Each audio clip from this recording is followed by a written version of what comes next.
Muy buenos días, mis hermanos del rebaño.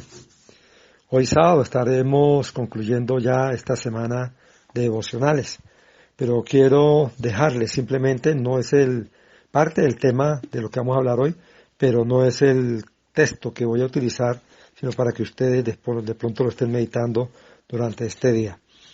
Quiero regalarles en Primera de Juan, capítulo 2, versos 7 al 11, que dice así: Hermanos, no os escribo mandamiento nuevo, sino el mandamiento antiguo que habéis tenido desde el principio. Este mandamiento antiguo es la palabra que habéis oído desde el principio. Sin embargo, os escribo un mandamiento nuevo, que es verdadero en él y en vosotros, porque las tinieblas van pasando y la luz verdadera ya alumbra. El que dice que está en la luz y aborrece a su hermano, está todavía en tinieblas. El que ama a su hermano permanece en la luz y en él no hay tropiezo. Pero el que aborrece a su hermano está en tinieblas y anda en tinieblas y no sabe a dónde va porque las tinieblas le han cegado los ojos. Que sea nuestro Dios a través de su Espíritu Santo dándonos entendimiento para poder captar lo que Él nos quiere enseñar en el día de hoy. Y hoy sábado precisamente estamos terminando el tema de estos devocionales. El lunes les compartía sobre la Gran Comisión, haciendo un recuento, aunque hemos hablado mucho de ella, pero hablando algunas cosas nuevas que espero les haya servido. El martes estuve tratando el tema de la estrategia del Evangelio. El miércoles el mensaje precisamente del Evangelio. El día jueves hablamos de el tema también que tiene que ver con la Gran Comisión, cómo ser la sal de la tierra. Y ayer viernes estuvimos hablando sobre cómo ser sazonados con la sal. Y hoy sábado pues culmino este tema de la luz, la sal y la luz. Entonces vamos a hablar un poco sobre la luz del mundo. Y esta no es la única metáfora, mis hermanos, que Jesús usa cuando describe el impacto que ha hecho en tu vida y en mi vida, y que ese impacto en el mundo que está a nuestro alrededor debe afectar la vida de cada una de esas personas. Y Él no solo te ha llamado a ti y a mí a que seamos la sal de la tierra, sino que también nos describe a nosotros, a cada uno de nosotros, como la luz del mundo. Y de la misma manera que Cristo se refirió a sí mismo como la luz del mundo, allá en Juan capítulo 8, verso 12, en Juan capítulo 9, verso 5, y en Juan capítulo 12, verso 46. Así Él te ha llamado a ti y me ha llamado a mí para que tengamos la misma exacta característica de ser la luz del mundo. Entonces vamos otra vez a leer el texto cuando empecé este tema de la sal y la luz, allá en Mateo capítulo 5, versos 14 al 16. Mateo capítulo 5, 14 al 16. Allí nos dice: vosotros sois la luz del mundo. Una ciudad situada sobre un monte no se puede ocultar, ni se enciende una lámpara y se pone debajo de un almud, sino sobre el candelero, y alumbra a todos los que están en la casa. Así brille vuestra luz delante de los hombres, para que vean vuestras buenas acciones y glorifiquen a vuestro Padre que está en los cielos. Entonces, con respecto a la luz, pues, es una metáfora más que utiliza el Señor como la de la sal. Pero sí lo interesante es que nos hace ver que nosotros como creyentes en Él, en nuestro Señor Jesucristo, somos y debemos ser la luz. Porque la luz del Señor es la que brilla a través de cada una de nuestras vidas. Y precisamente esas buenas acciones que habla el verso 16 son el resultado de esa salvación por medio de nuestro Señor Jesucristo. No contribuyen en sí un requisito previo para obtener la salvación, pero sí nos anima a que podamos ser nosotros esa sal de este mundo. Y aquí en Mateo 5, 14, 16, pues Jesús usó dos ilustraciones para dibujar cómo es que debemos ser nosotros la luz del mundo. Y una de esas ilustraciones es que una luz es una luz en un estante, como lo dice ahí en el texto. Y la otra ilustración, una ciudad en un monte. Y la primera, que es esa luz en un estante, pues bosqueja tu vida y la mía como cristianos que somos individualmente. Y la segunda ilustración, una ciudad en un monte, pues es el efecto combinado de muchas luces individuales brillando juntas. Y precisamente ahí en la escritura, la luz es a menudo usada para describir la revelación de Dios brillando en el corazón de una persona. Y la luz, en palabras simples, pues ilumina. Y un ejemplo de esto es encontrado allá en 2 Corintios capítulo 4, verso 6. Y podemos traducir ese texto así: Dios, quien primero ordenó a la luz brillar en la oscuridad, ha inundado nuestros corazones con su luz. Nosotros ahora podemos iluminar a los hombres solamente porque podemos darles conocimiento de la gloria de Dios tal como la vemos en la verdad de Cristo. Y el brillo de la luz, mis hermanos, tiene que ver con una revelación de Dios. Esa revelación que debe ser expresada en la práctica, es decir, expresada en tu vida, en mi vida, en la vida de cada uno de nosotros. Pero a la vez, esa revelación debe ser compartida verbalmente. Y para eso tenemos que usar nuestras propias bocas. Entonces, por su misma naturaleza, el Evangelio pues debe ser vivido, debe ser hablado. Y es precisamente la combinación de esas cosas que verdaderamente se convierten en la luz del mundo. Miremos el texto allá de Lucas, capítulo 11. Evangelio de según San Lucas, capítulo 11, versos 33 al 36. Lucas 11, 33 al 36. Dice: nadie cuando enciende una lámpara la pone en un sótano, ni debajo de un almud, sino sobre el candelero. ¿Para qué? Para que los que entren vean la luz. La lámpara de tu cuerpo es tu ojo. Cuando tu ojo está sano, también todo tu cuerpo está lleno de luz. Pero cuando está malo, también tu cuerpo está lleno de oscuridad. Mira pues que la luz que en ti hay no sea oscuridad. Así que, si todo tu cuerpo está lleno de luz, sin tener parte alguna en tinieblas, estará totalmente iluminado cuando la lámpara te alumbra con sus rayos.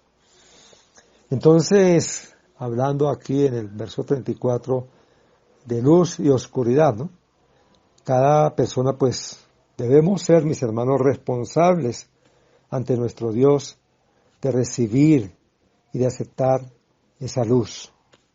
Es decir, la proclamación por nuestro Señor Jesucristo de esa palabra de Dios. Y rechazar a Jesús y rechazar a su mensaje, pues, es vivir en perpetua oscuridad. Eso es muy claro.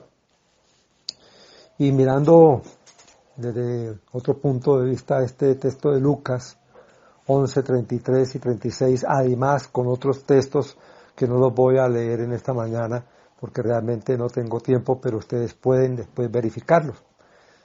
Y es que en estos textos nos habla de que podemos nosotros ser esa luz efectiva. Y Jesús dice que debemos permitir que precisamente esa luz de nuestro Dios penetre cada rincón de nuestras vidas. Y eso sucede cuando, por ejemplo, en Juan 3:21 nos dice que esa luz efectiva sucede cuando tú y yo vivimos por la verdad del Evangelio. Pero también allá en Juan 12:36 nos dice que para hacer nosotros esa luz efectiva debemos poner toda nuestra confianza en nuestro Señor Jesucristo. En Romanos capítulo 13, verso 12, nos dice también que para hacer esa luz efectiva debemos dejar de lado las acciones de oscuridad. Y todo esto es muy importante, mis hermanos, dejar de lado las acciones de oscuridad. También en 1 Tesalonicenses capítulo 5, versos 5 al 8, nos dice que para que seamos esa luz efectiva debemos estar sobrios y alertas todo el tiempo. Y allá en Hebreos capítulo 10, verso 32, para hacer esa luz efectiva, nos dice que eso sucede cuando sostenemos esa dura lucha, cuando soportamos también el sufrimiento. Y en 1 de Pedro capítulo 2, verso 9, nos dice también que eso sucede, ser esa luz efectiva, cuando nosotros alabamos a nuestro Dios. En 1 de Juan capítulo 2, verso 8 al 10, ser esa luz efectiva es cuando amamos a nuestros hermanos, cuando amamos a tu hermana, cuando amas tú a tu hermano, cuando cada uno de nosotros nos amamos entre nosotros mismos. Y en Efesios capítulo 5, versos 8 al 10, nos dice que para hacer esa luz efectiva debemos vivir vidas, una vida que agrade a nuestro Dios. Y en Isaías, en el capítulo 51, verso 4, y allá en el capítulo 58, versos 6 al 8, hablando del ayuno, nos dice que para hacer esa luz efectiva debemos precisamente ejercitarnos en la justicia de Dios, que ejercitemos esa justicia de Dios. Y en Salmos 119, 105 y el versículo 130 también nos dice que para hacer cada uno de nosotros esa luz efectiva debemos exponernos a la luz de la palabra de Dios. Y qué interesante que cada día podamos hacerlo. Expongámonos a la palabra del Señor y escuchemos, seamos sensibles, tengamos un oído sensible a esa luz de la palabra de Dios para poder hacer los cambios y permitir que Él haga esos cambios en nuestras vidas. Y también, por último, para hacer esa luz efectiva, allí en el Salmo 89, verso 15, y también en Isaías capítulo 2, verso 5, nos dice que debemos caminar en la luz de la presencia de Dios. Caminar en la luz de la presencia de Dios. Entonces, qué interesante esta lista de cómo debemos ser esa luz efectiva, ¿verdad? Que permitamos que esa luz de nuestro Dios penetre, irradie cada rincón de nuestra vida. Entonces, cuando hablamos de la luz de Dios, pues esa luz está descrita como luz que ilumina, ¿no? La luz y la gloria, como dice allá en Lucas capítulo 2, 32. Y esa luz trae exposición, nos pone al descubierto y debemos nosotros expresar y exponer esa luz, la cual incidentalmente es también una característica de la palabra de Dios. Allá en Hebreos 4:12, ¿no? Que penetre, que pueda discernir los pensamientos, las intenciones de nuestros corazones. Y mientras vivamos, mis hermanos, cada uno de nosotros, y mientras hablemos el Evangelio, pues la luz de revelación va a ocultar, a disipar, digamos así, la oscuridad que hay en el corazón de la gente.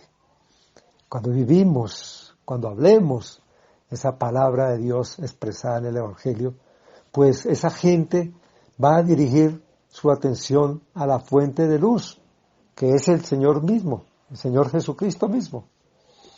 Y en Isaías, en el capítulo 60, solamente quiero que leamos 3 versículos del capítulo 60, versículos 1 al 3 de Isaías 60, 1 al 3.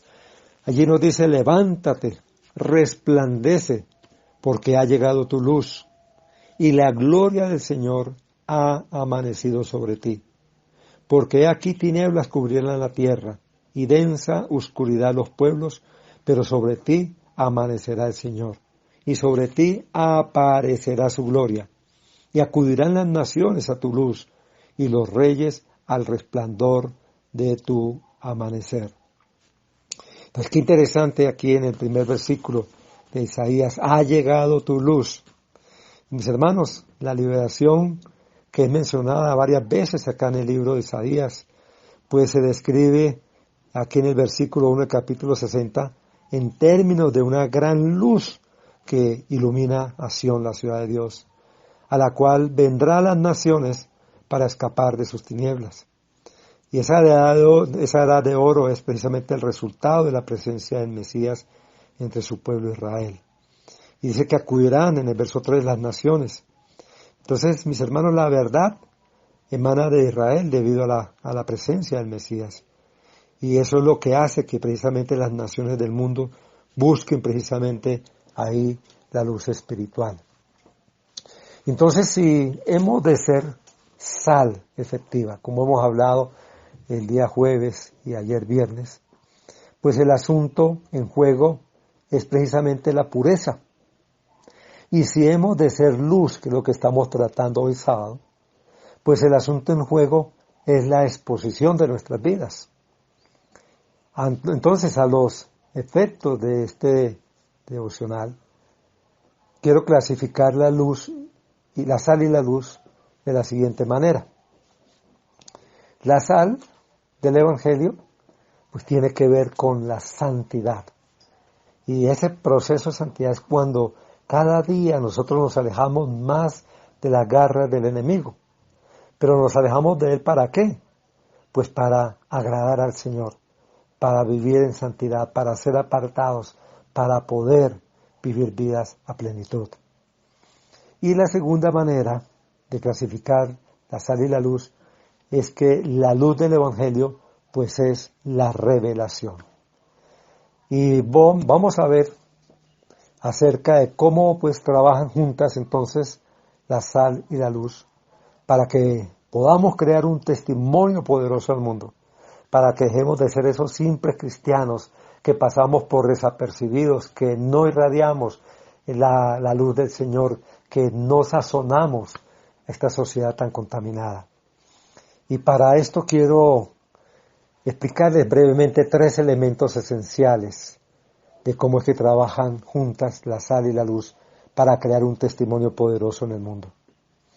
Y esos 3 elementos para tener un testimonio eficaz son precisamente la potencia, la proximidad y la proclamación. Y quiero dar crédito aquí a esta partecita que utilizo. Precisamente la extraje de un libro que me ha llamado mucho, me ha impactado mucho mi vida, y es Llegando a ser un cristiano contagioso.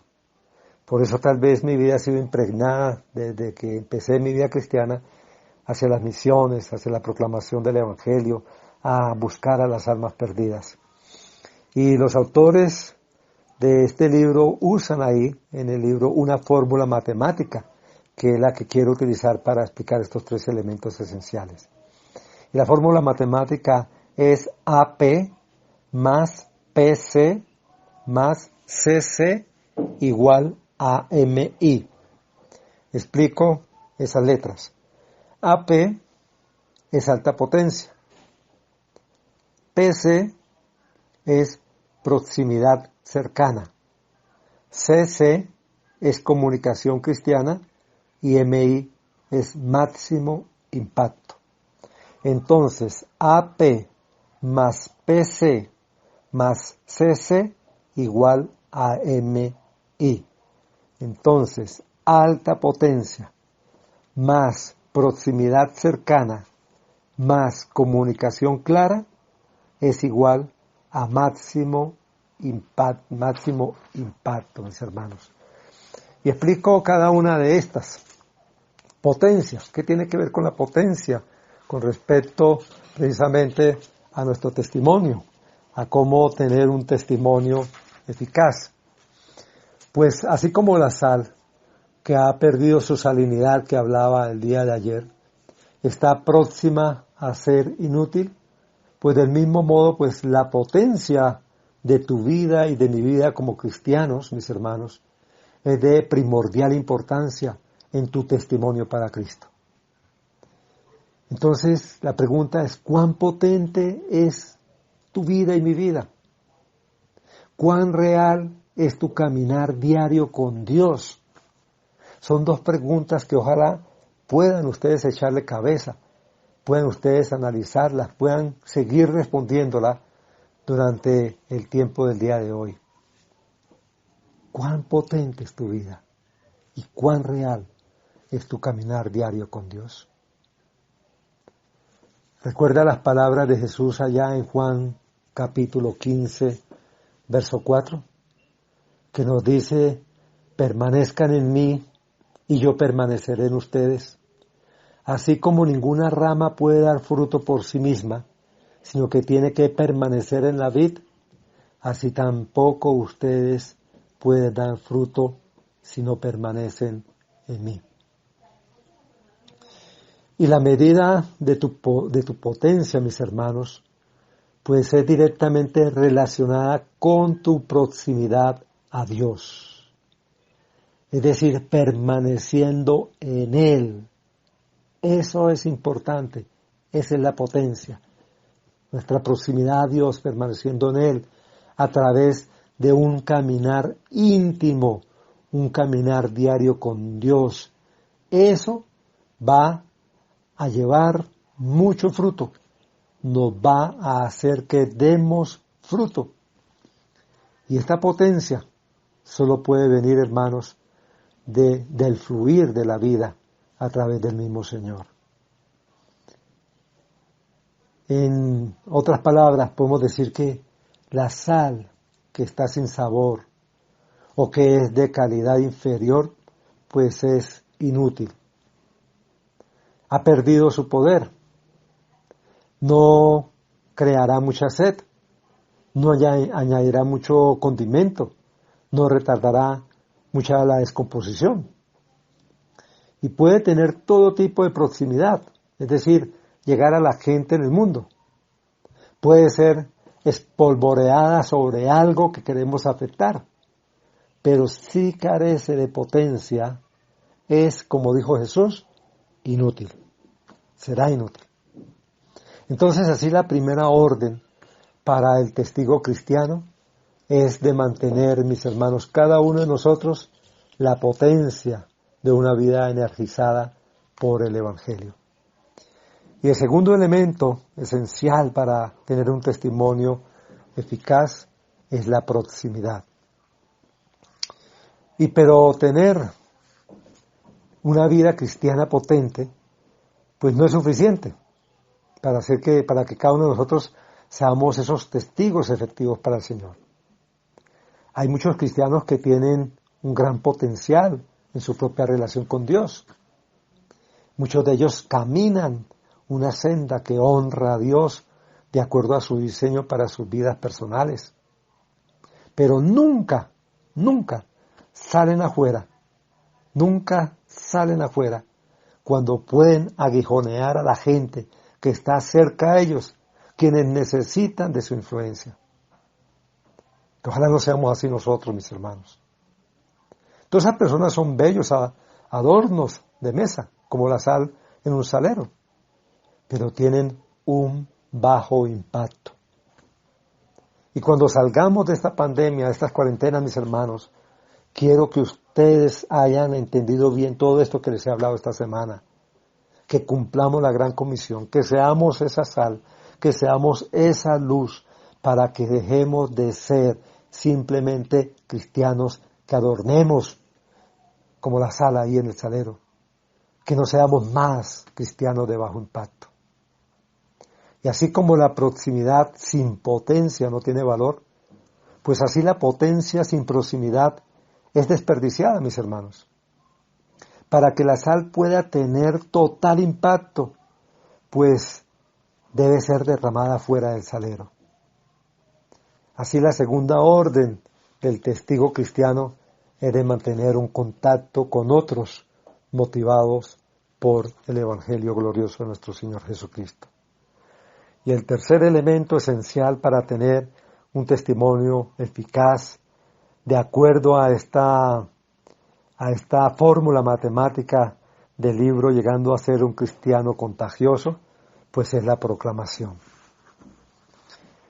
Pero aún la potencia, Aún la proximidad no son suficientes, mis hermanos. Para que un testimonio efectivo tome lugar, pues debe haber una proclamación de la verdad. Y recuerden que Jesús dijo allá en Juan 14:6, yo soy el camino, soy la verdad, soy la vida. Él es el único camino, Él es la verdad. Él es el que puede dar vida, sazón a cada uno de nosotros para que podamos también sazonar con esa proclamación del Señor, esa proclamación de su Evangelio a aquellos que necesitan tanto de Él. Y a menos que Cristo sea compartido, pues nadie va a entender la razón para la esperanza que tiene.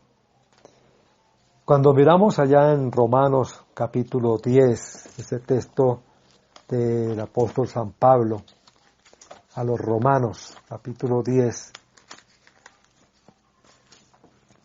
versos 13 al 15, que también en muchísimas ocasiones ustedes se dan cuenta que soy tan hasta cansón de tanto expresar ese mismo texto. Romanos capítulo 10, verso al 13 al 15, pero que es importante que lo tengan en cuenta y que lo podamos analizar cada día.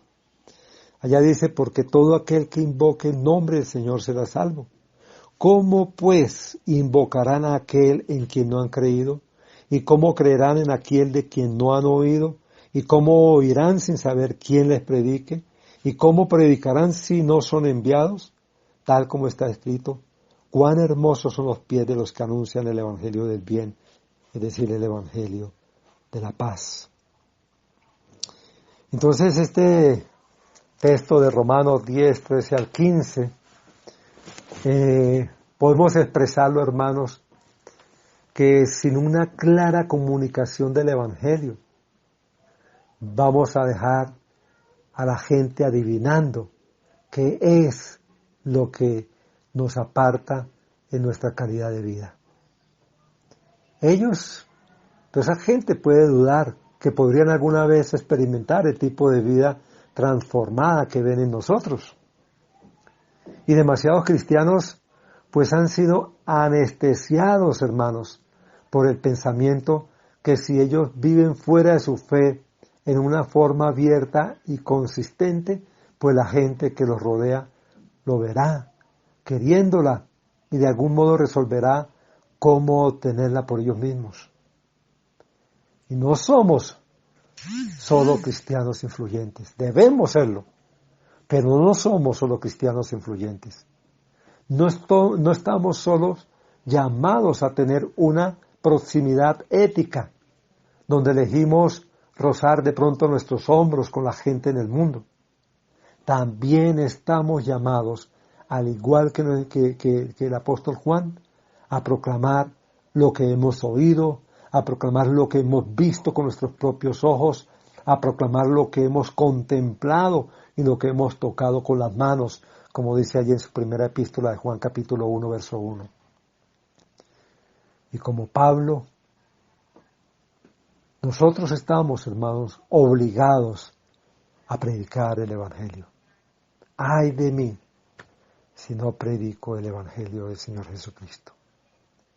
Así la tercera orden, digámoslo así, para el testigo cristiano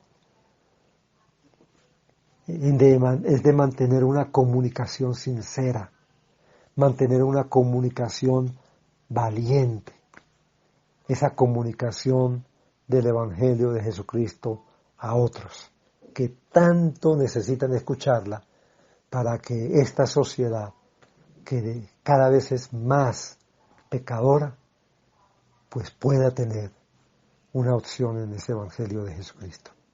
Pueden encontrar el camino a seguir. Y termino, mis hermanos, esta semana y este tema de ser sal y especialmente el de hoy de ser luz, diciéndoles que ojalá también sirva de reflexión, al igual que las preguntas que les dejé anteriormente. Y les digo, ser un testigo de nuestro Señor Jesucristo implica, mis hermanos, ser sal, es decir, ser potencia, ser proximidad con esa fórmula matemática. Pero también implica ser luz, es decir, proclamemos el Evangelio de Jesucristo. Entonces, mis hermanos, los aliento a que ojalá vuelvan a leer durante este día, allí en el Evangelio de Mateo capítulo 5, versos 13 al 16, donde nos habla cómo podemos ser sal y cómo podemos ser luz. Léanlo una vez más. Y a medida que lo van leyendo, hablen con el Señor acerca de lo que significa ese pasaje para ti personalmente. Reflexionen y que el Señor nos bendiga. Muchas gracias te damos, Padre, por la obra preciosa de nuestro Señor Jesucristo en nuestras vidas. Esto nos ha motivado a que podamos entender claramente lo que es en sí ese mandato último antes de ser ascendido al cielo, que dejaste a tus discípulos y a todos los creyentes, a cada uno de nosotros, como es la gran comisión.